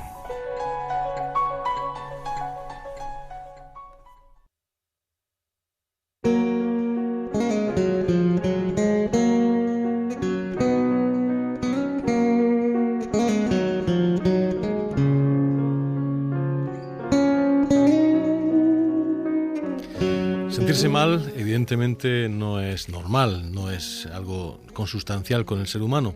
El bloqueo de las emociones es algo negativo.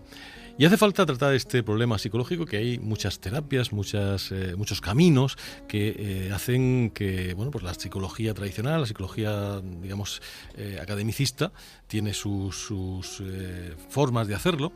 También en casos extremos la psiquiatría tiene que entrar en ese juego. Quizá hemos perdido un poco aquello que antes pues era más fácil, ¿no? Que era pues hablar con amigos, hablar, en el caso de la gente creyente, pues hablar con confesores y demás, pero hoy en día es difícil a veces tener ese camino, esa forma más natural para salir de esos bloqueos emocionales que todos tenemos, nadie se queda al margen de eso.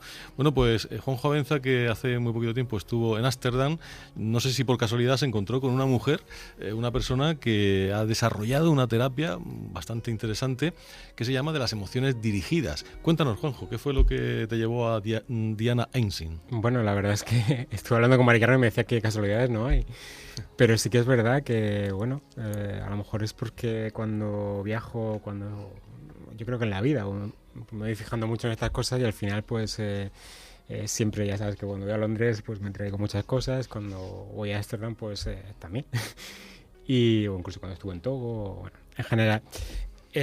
Bueno, la verdad es que conocí a Dayan y al principio pues no sabía que hacía todas estas cosas, pero cuando empezó a contarme a lo que se dedicaba y la terapia, principalmente esta, la de la emoción directa, pero también el método MIR, que lo explicará ahora, o incluso a Flores de Bach, y bueno, también hace Reiki y yoga, hay muchas cosas de estas, pues empecé a ver que, bueno, que era una persona ideal para hacerle una pequeña entrevista, porque hemos tenido muchas personas que han presentado cosas parecidas a lo largo de toda la historia del programa.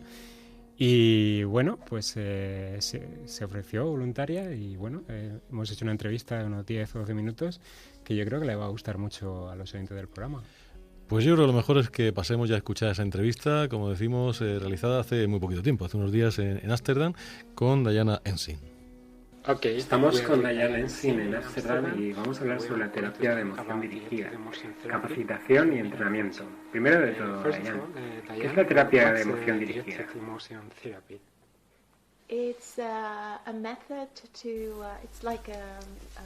Es un método similar a la terapia de regresión, que trabaja con las emociones y los patrones, principalmente inconscientes, pues creemos que estos se forman en la infancia temprano. Así que con la terapia volvemos a esos momentos de la vida y en la terapia tenemos la oportunidad de reconocer las emociones. Lo hacemos a través de terapia guiada. Volvemos al momento en que la emoción aparece conforme el paciente lo experimenta y entonces tenemos la oportunidad de expresar estas emociones. Y a menudo es la primera vez que lo hacen. Y lo expresan no solo de palabras, sino también físicamente. Les damos una oportunidad para darle la vuelta a la tensión, la energía para enfrentarse a esas emociones. Y al expresarlas, tienen la oportunidad de curarse y desaparecer, de manera que los patrones emocionales fuertes y negativos pueden desaparecer. Siempre permanecerán en la memoria, pero lo que cambia es la forma en que tú te relacionas con ellos, la forma en que los afrontas. Eso cambia totalmente. Hablas de la ley de programación. ¿En qué consiste?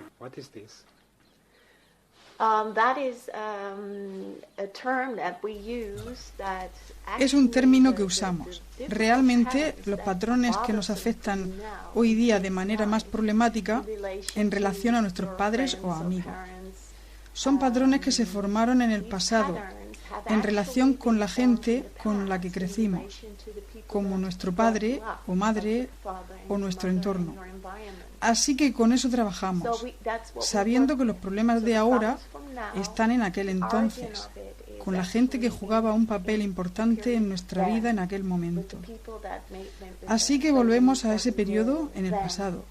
Por eso decimos que es una terapia de regresión y tratamos con ello allí de manera que podamos resolver el problema en nuestra vida en el momento presente.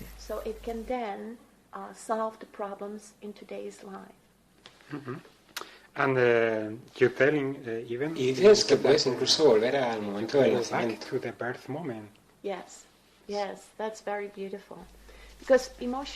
Sí, eso es muy bonito, porque los patrones emocionales se forman cuando estás todavía en el vientre de tu madre.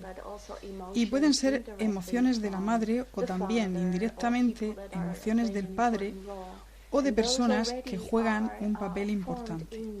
Y estas se forman en ti. Podríamos casi decir en tu cuerpo, en tu sustancia física. Así que tú naces con estas emociones. Y si son buenas emociones, como de felicidad, paz, descanso o tranquilidad, entonces no hay problema. Pero si son emociones como tensión, miedo o culpabilidad o cualquier otra cosa que podamos imaginar, tú llevas eso. Y eso empieza a vivir contigo, aunque no tenga nada que ver contigo, pues proviene de tus padres y no tiene nada que ver contigo.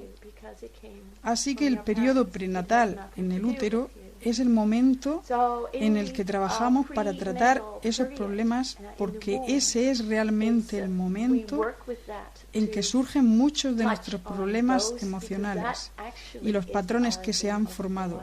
Así que trabajamos ahí, con ello en la terapia.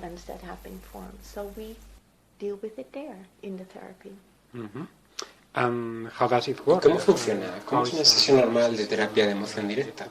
¿Cuántas sesiones podríamos necesitar para curar a alguien de alguno de sus problemas?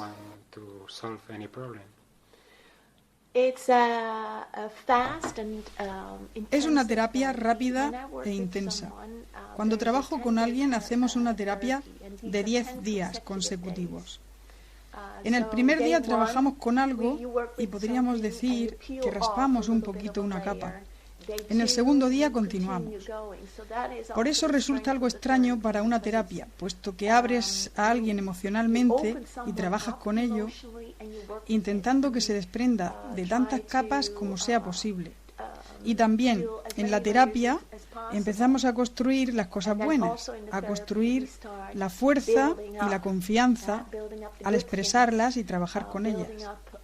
Por tanto, es una terapia de 10 días, 10 días laborables.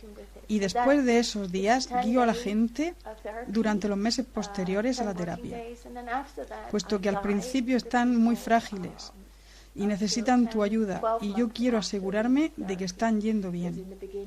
Es por eso que tenemos mucho contacto, especialmente en los 3 meses posteriores, y eso hace que se sientan mucho más seguros, y yo los veo cada 3 meses más o menos.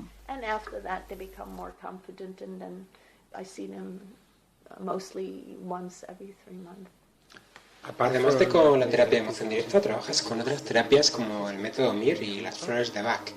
¿Podrías hablarnos, por ejemplo, sobre el método MIR?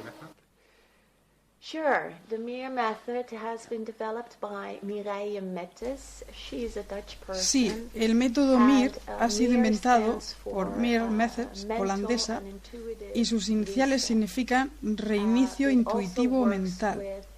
También trabaja con el subconsciente y es un método realmente simple, que consiste en tocar y mover tu mano, una mano sobre la otra, mientras pronuncias afirmaciones. Hay 9 afirmaciones. Al hacer esto, al tocar tus manos, activas hormonas positivas como la oxitocina, y lo que te hace, puedes comprobarlo ahora mismo, puedes sentir lo que hace.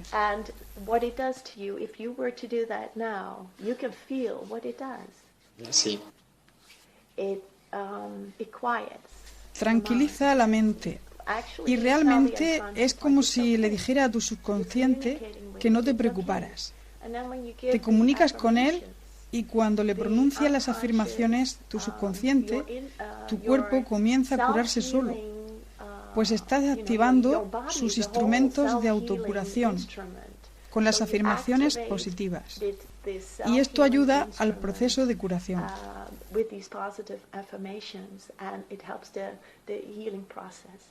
¿Y las flores de Bach? Bach is also a very beautiful method to work with. El método de Bach es también un método muy bonito para trabajar. Se extrae de las flores. Son remedios y hay 38 distintos que representan distintos tipos de emociones y rasgos de carácter. Al ser un método natural, trabaja a niveles de vibración y hace que las vibraciones propias de tu cuerpo vuelvan a tu sistema.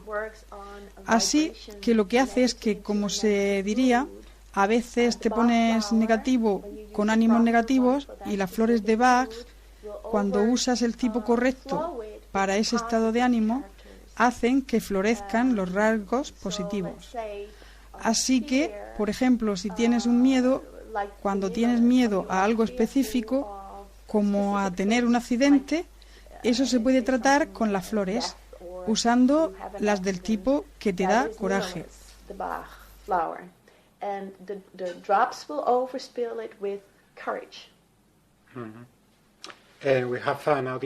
Tenemos oyentes en lengua española por todo el mundo. ¿Qué podrías decirles en caso de que quisieran contactar contigo?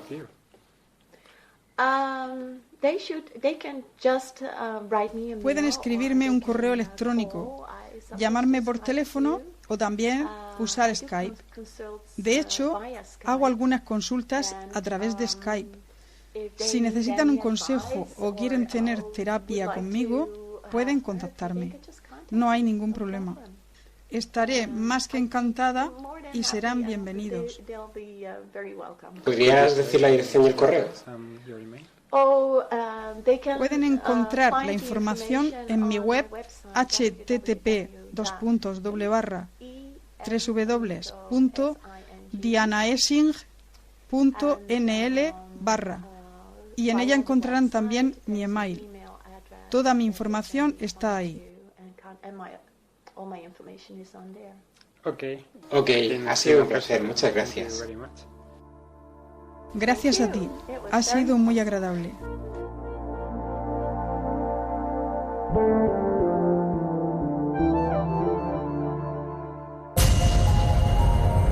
El último peldaño. Onda Regional de Murcia.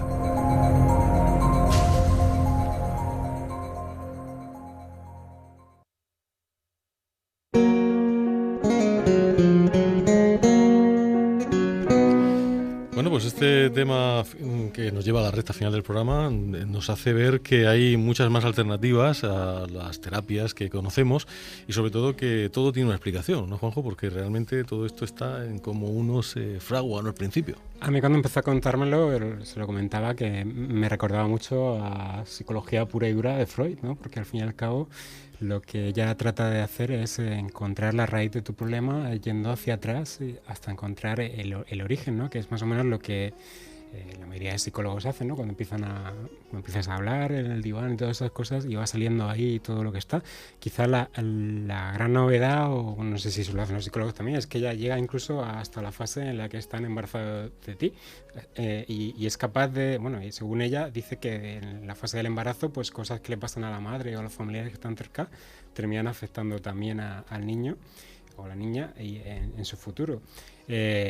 En esa parte, luego, lo que es la terapia, si te das cuenta, es quizá más o menos una terapia sistemática que es muy parecida a lo que hacen la mayoría de psicólogos. Lo que pasa es que luego ya empieza con unos ciclos de sesiones. Primero las 10 sesiones que son en 2 semanas, los 5 días laborables, siempre empieza el lunes, de lunes a viernes, y luego otra vez de lunes a viernes, y luego ya pues las sesiones esas que hace cada X meses y tal. Es muy interesante, Mari Carmen, tú que también eres psicóloga natural, podríamos decir. Mira, justamente es el tipo de terapias que hago yo.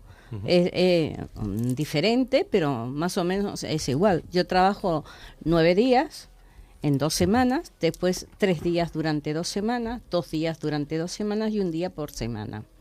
Después me voy a un día cada 15 y después cada mes. Pero durante los 10 meses siguientes sigo viendo a la persona. Y es que trabaja exactamente como trabajamos muchísimas personas en España que no nos conocen, que no... ella le ha dado el nombre de terapia... que aquí estamos, cuidado, no hay que confundir los curanderos o los sanadores con los terapeutas, son 2 cosas distintas. Los terapeutas, esta mujer es una terapeuta, pero que tiene unos estudios y una clase para dirigirse tremendo. Ella no es curandera ni por ni eso afirma te digo, que tenga ningún poder. No, ella es una terapeuta natural. Seguramente a lo mejor ha estudiado psicología, no lo sé, pero me da más la impresión que son terapias alternativas lo que ella ha estudiado y aparte ha investigado. Pero todos los terapeutas que empiezan, casi todos, empiezan con la imposición de manos. Bueno, ella tiene luego el otro método, que es el método MIR, que es el que hemos hablado. Que es una imposición. Que es otra cosa, ¿eh? Ella tiene varias cosas. Claro, que se hace. Hemos hablado de las flores de Bach, del método MIR y de la terapia emocional, que es lo que más Esos son las terapias alternativas. El método MIR, como has visto, como he explicado, es que que vas poniendo la mano y luego hay unas 9 frases que hay que ir repitiendo. Las he puesto aquí en Facebook por si la gente las quiere ver en español. Sí. Y bueno, pues es... Claro, porque son frases de afirmación, la cual le transmites al subconsciente de la persona y esa persona va trabajando con lo que va aprendiendo. Por eso ella le da los 5 días y los 5 días. Pero es admirable porque se ve que es una persona muy dulce, que llega mucho, porque para que te haya entrado a ti tienen que llegar, ¿no? Se ve que es una buena profesional. Joaquín, algún día tenemos que hacer un programa de Freud. Porque, sí, la verdad es que hace tiempo que me apetece hablar de Freud. Hace poco viendo un documental, ¿no? Antes de él, pues cualquier persona que tenía, pues yo qué sé, hasta un tic, pues lo pasaba fatal y le hacían auténticas barbaridades para curarlo. Al final casi era peor el remedio que la enfermedad, porque... Sí. Pero fíjate lo que ella dice, que desde el vientre de la madre, pero no solamente el embarazo es el que... Porque si tú estás embarazada y recibes una paliza de tu marido, la estás recibiendo ese feto. Si recibes un disgusto, la estás recibiendo. Si tienes un resfriado, cuando nace ese niño y tú has estado todo ese embarazo con catarro, sacando, escupiendo y todo eso, pues ese niño generalmente va a la incubadora para ayudarle a sacar todo lo que ha tragado de la madre. Pero no solamente de la madre, sino lo que está alrededor de la madre y con alrededor todos los disgustos que recibe esa señora o los abuelos o los tíos que viven en la misma casa. Claro, por eso la base, según yo entiendo, del psicoanálisis, que yo tampoco soy psicólogo, mi base es esa. Normalmente los problemas psicológicos tienen muchas veces un origen en un tiempo tan pasado que no lo recordamos, o que a veces lo hemos olvidado, nuestro cerebro lo ha olvidado deliberadamente. ¿Y sabes por qué yo empecé a trabajar con eso, Juan? Porque en la experiencia que yo tuve con mi hija Norma, que fue la que pasó el embarazo mío tan tremendo que tuve de mi hija Nancy, que fue en mi separación, que fue tremendo, pues esa niña me nació muy mal, y era todo emocional. Y de ahí surgió todo esto que yo trabajo de esa manera. Uh-huh. Pues no tenemos tiempo para más. Esta es la entrevista que Juanjo ha podido hacer a Dayana Ensign. Una tremenda entrevista, muy interesante, preciosa. Y sobre todo la novedad de la terapia que no conocíamos. Y la honestidad. Las terapias de las emociones dirigidas, algo muy interesante. Que, bueno, emociones dirigidas, está muy bien para empezar. Yo en vez de decir una cosa, digo emociones dirigidas. Emociones dirigidas. Bueno, una cosa, Dayana está también, ha puesto un me gusta en el Facebook, lo que pasa es que me ha dicho que no sabía si esta noche iba a poder estar porque mañana tenía que madrugar, pero que está ahí incluso en la nota del Facebook. Si la gente se quiere dirigir a ella habla perfecto inglés, por supuesto holandés y también algo de francés y un poquito de español porque viene mucho a España. Pues le mandamos un saludo también muy, muy cariñoso a Dayana Ensign y a ver si la podemos tener más veces en el programa porque seguro que nos va a gustar mucho a todos los oyentes. Juan Francisco, como tú no has dicho nada, cierra tú con tu opinión final este capítulo. Bueno, yo he disfrutado mucho en el programa, ¿no? En concreto, respecto a la entrevista, me encanta porque yo creo que todo lo que sean terapias puede favorecer y ayudar a cantidad de personas, pero sobre todo me encanta esto que se trate de abrir las emociones, ¿no? Que las emociones salgan a la luz y se conviertan en algo positivo realmente. Y bueno, respecto al caso de la abducción de Próspera, yo creo que, bueno, pues, lo más importante en este caso es la experiencia personal de ella. Y bueno, ella está ahí todavía y quién sabe si esto no puede en un momento determinado dar algún giro, no sabemos, pero bueno. Y bueno, pues también pues desear que podamos recopilar lo máximo posible y aprovecharnos de Leonardo da Vinci, con su legado. Eso lo vamos a tener porque una vez al mes vamos a tener con nosotros a Dolores García Ruiz, que nos va a hablar de Leonardo da Vinci, de sus misterios y de todos los enigmas que hay en torno a esa figura, que ha sido la que ha dado lugar al famoso Código da Vinci. Fíjense ustedes qué cosa más interesante. Pues lo vamos a dejar aquí. Por fin hemos dado cumplimiento a nuestros 3 temas. Ha sido, como decía Juan Francisco, un programa apasionante. Yo creo que cuando se tienen invitados de esta categoría y cuando se tienen estos temas, pues es fácil que el programa salga muy interesante. Por esta semana nada más. Saludos a Andrés Hernández, que ha estado con nosotros, que vuelve al equipo del Último Peldaño, cosa que nos alegra mucho. Y Joaquín Amenza, que le desea que pasen, como siempre, una feliz semana, que estén con nosotros dentro de 7 días, porque vamos a hablar de un misterio de la ciencia, que yo recuerdo cuando yo estaba estudiando hace muchos años y se hablaba de eso, y se decía que por fin teníamos la energía gratuita, la fusión fría, y de aquello muy rápidamente, igual que vino, se fue. Vamos a intentar tirar del túnel del tiempo, vamos a profundizar en las hemerotecas y vamos a saber qué pasó con la fusión fría y qué está pasando, porque aún hay quien dice que hoy en día sigue funcionando. Será dentro de 7 días, aquí como siempre, en El Último Peldaño, en Onda Regional. Hasta entonces.